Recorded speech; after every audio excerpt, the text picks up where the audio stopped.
Hello, and welcome to episode 2 of our journey through the infinite ocean of Hindu mythology on Tales by Darshu. In the last episode, we witnessed the birth of the universe from the golden womb, the emergence of time and space, and the rise of Brahma, the creator of all. Today, we step further into the unfolding of cosmic destiny, into the story of beings who would shape the fate of all worlds.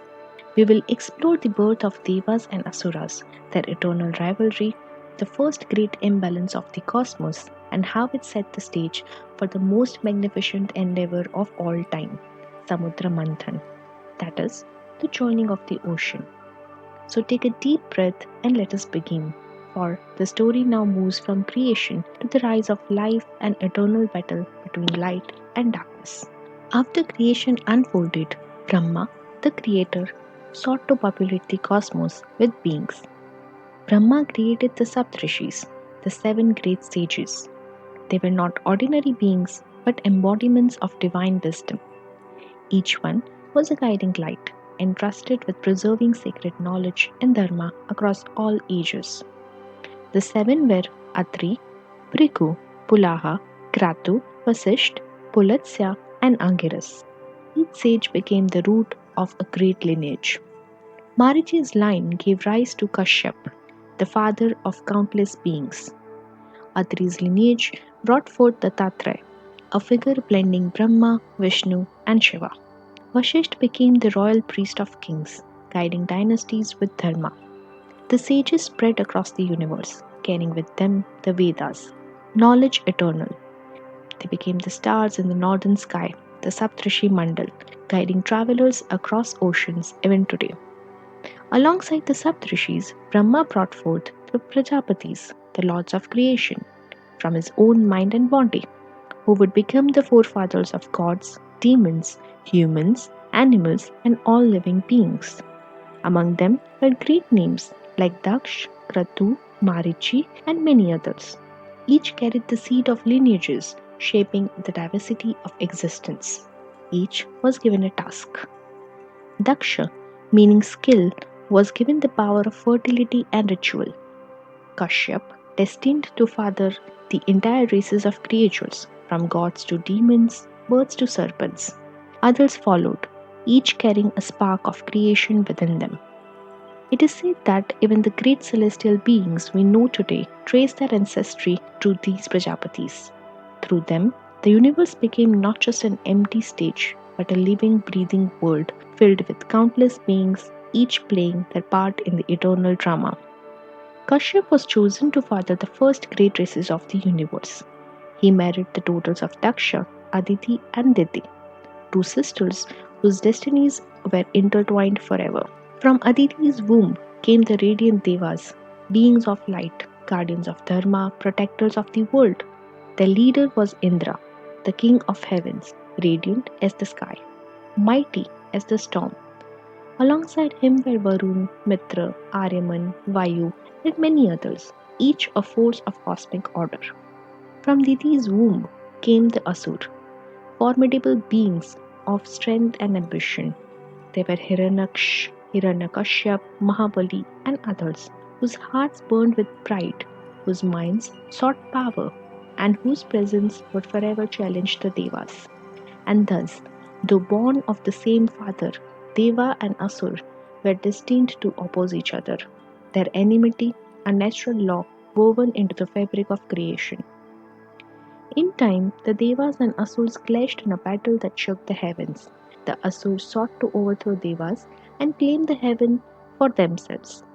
The battles raged across the cosmos, thunderbolts of Indra clashing with the dark magic of the Asur, fire and water raging in chaos. The balance tilted again and again, sometimes favoring the gods, sometimes the demons. But even as they fought, both Devas and Asurs were reminded of one truth. Neither side could exist without the other. And so, the wars never ended, only paused, until a greater purpose forced them to come together. To maintain this balance, Brahma appointed Lokpal, the guardians of the directions, Indra of the east, Yam of the south, Varun of the west, Kuber of the north. Alongside them, the five great elements earth, water, fire, air, and ether took form as living principles. Mountains rose, rivers carved valleys, lightning split the skies. Creation was now full, breathing, and alive. But greed, as always, stirs even in heaven. The Deva and Asur learned of a treasure hidden in the depths of the cosmic ocean, the Amrit, nectar of immortality. Whoever drank it would never die. But how could it be retrieved? Vishnu, the preserver, spoke. Churn the ocean. Only through effort will its secret be revealed. Thus began the Samudra Manthan. The gods and demons uprooted Mount Mandara as the churning rod, and the serpent Vasuki as the rope. The sea foamed, the skies thundered, and creation trembled with the sound of a great churning. But with each pull, wonders began to emerge. The cosmic ocean revealed treasures, each carrying meaning, each shaping the destiny of the gods and men alike. The first to rise was not treasure, but terror. A black venomous smoke erupted from the depths, the Halahala, a poison so deadly it threatened to consume all creation. The Deva and Asura staggered back, coughing, terrified. Even the stars dimmed as the venom spread. In desperation, they turned to Shiva, the great Mahadev. Without hesitation, Shiva gathered the poison in his hands and drank it. Goddess Parvati, his consort, placed her hand upon his throat to stop the venom from spreading through his body. The poison stayed in his neck, turning it deep blue. From that day, Shiva was known as Nilkant, the blue-throated one. This act was more than sacrifice, it was compassion itself. To preserve the balance of creation, Shiva bore the suffering of the universe in his throat. Next emerged Kamdhenu, the divine cow of abundance. She was gentle and radiant, her body shimmering with celestial light. She carried within her the power to grant any wish, to provide food and nourishment to all beings. Kamdhenu was given to the sages, for it was they who preserved dharma through sacrifice and prayer. Her milk was used in yagnas, rituals that sustain the universe. To this day, the cow is revered in India as a symbol of selfless giving, an eternal mother who nourishes without asking in return. Next, from the waves leapt Uchashravas, a magnificent white horse with wings that shone like lightning. Born of the ocean's depths, he was unmatched in speed and beauty. The Asur king Bali claimed him as his own, a sign of power and pride. Uchai came to symbolize not just royal authority, but the restless energy of desire, swift, radiant, but difficult to control. A reminder that even the brightest gifts can fuel arrogance if not tempered with wisdom. Then rose Airavat, a colossal white elephant with four mighty tusks. His trumpeting shook the heavens, and the rain clouds gathered at his call. Indra, the king of Devas, chose Airavat as his mount. Together, they became symbols of sovereignty. When Airavat walked, the earth trembled. When he raised his trunk, rains blessed the lands. Even today, in temples across Asia, white elephants are revered as emblems of kingship and divine protection. Thereafter, from the depths sparkled Kaustubh, a jewel of unparalleled brilliance. Its radiance outshone the stars themselves. Vishnu took Kaustubh upon his chest, where it rests even today, symbolizing divine purity and supreme authority. It was said that those who beheld Kaustubh saw their true selves reflected within it, a reminder that light reveals truth, even when painful. Alongside treasures of stone and flesh came Kalpvriksh, the wish-fulfilling tree. Its branches bore fruits of every taste, flowers of every fragrance. It granted any desire asked of it. The gods placed Kalpvriksh in the gardens of heaven, where it became a source of eternal abundance. Yet, its symbolism ran deeper. It reminded humanity that desire itself is endless. As soon as one wish is granted, another arises. like the fruits upon its branches never exhausted. Next from the ocean emerged Varuni, the goddess of wine, radiant and alluring. She carried a golden vessel filled with divine nectar of intoxication. The Asuras clamored for her, for she symbolized indulgence and pleasure. Her presence was a reminder that creation is not only about duty and sacrifice, but also about enjoyment. But like wine itself, pleasure can be both blessing and curse, bringing joy when balanced, ruin when uncontrolled. Then came the most resplendent of all treasures, Lakshmi, goddess of wealth, beauty, and prosperity. She rose from the waters, seated upon a lotus, her smile illuminating heaven and earth.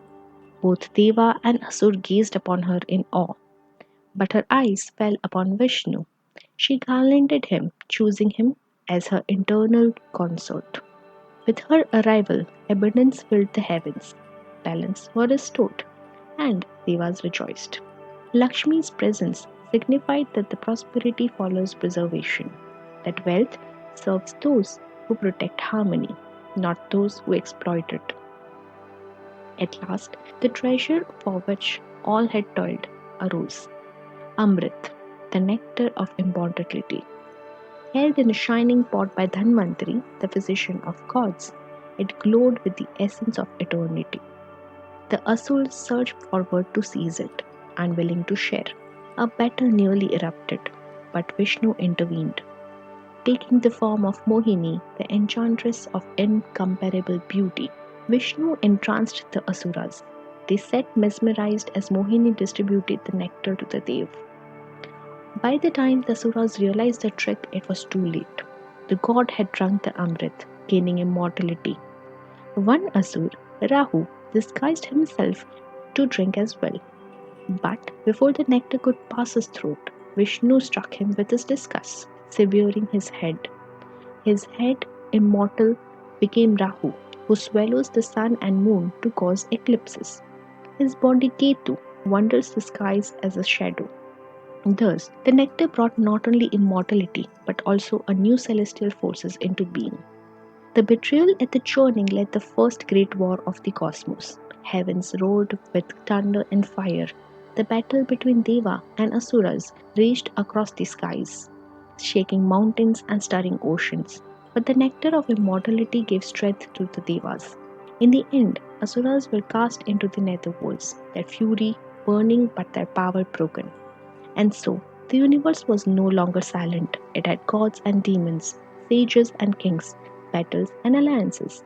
The churning of the ocean was more than myth, it was a symbol. It tells us that creation requires effort, that treasures come only with trials, that poison and nectar often rise together. The Devas and Asuras were not just beings of another world, they live within us too.